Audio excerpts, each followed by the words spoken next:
good time with the success of the launch. But just 20 days after we sent our first man into space on that rocket, President Kennedy went to Congress.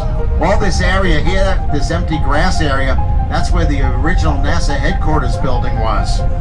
But they tore it down, they built another one, and this is the new NASA headquarters right here. Very energy efficient, environmentally friendly, all those type of things.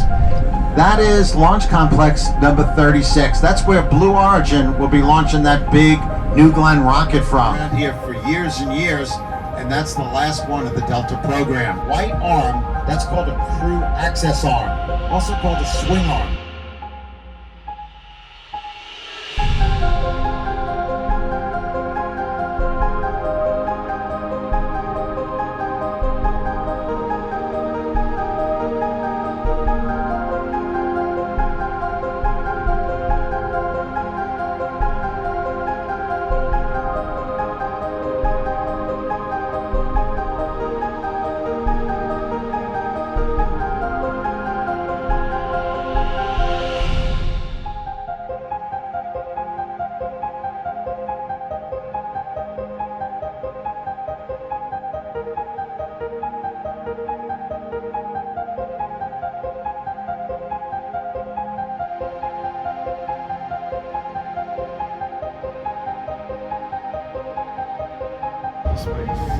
Yes, this is going up.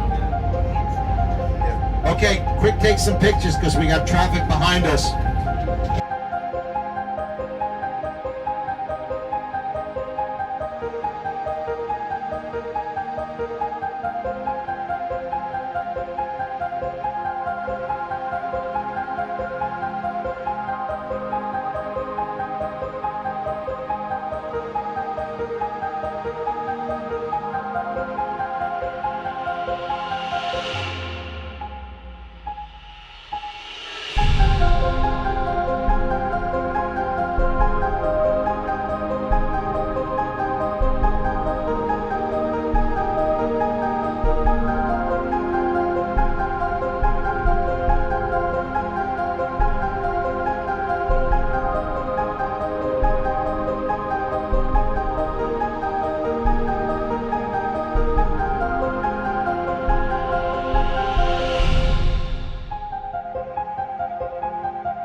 Inside the one with the mural on it is Boeing's new Starliner capsule, scheduled to take astronauts to the space station on May 1st. And right here now, this is the launch abort system for Orion.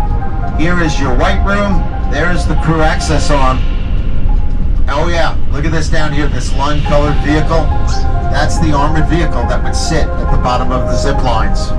We use a more modern, updated vehicle now.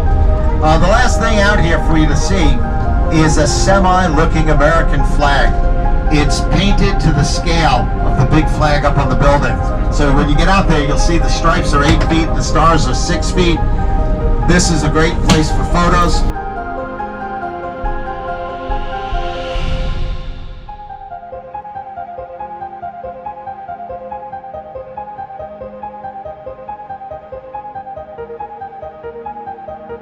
In 2011, this was a doorway that kept this area very sanitary. That end was right up against the shuttle sealed, and this is where the helmets for the astronauts would be kept. So if you're walking in, we'd put the helmet on you, we'd lock it in.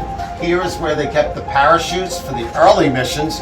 For the later missions, the parachutes were left inside on the seats. It was easier. The floor here, this mat, was a very sticky mat. So when you walked through, all the dirt would be pulled off of your boots, and you didn't have to worry about dirt floating around in space all that time.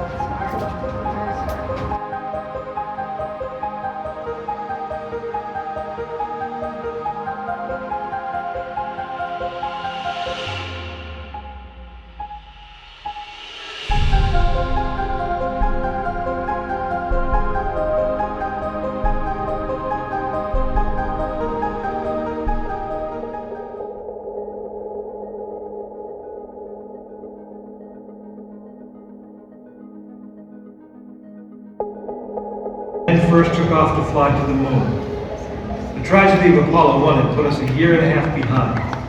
We were making up for it in one big leap, and we were doing it with a rocket that no man had ever flown. This is launch control, T-minus 3 minutes and counting. We've completed our communications checks with the Apollo 8 astronauts in the cabin, and the communications are go. Bill Anders, we now have to report that the liquid hydrogen tank on the third stage is pressurized. 1 minute, 15 seconds.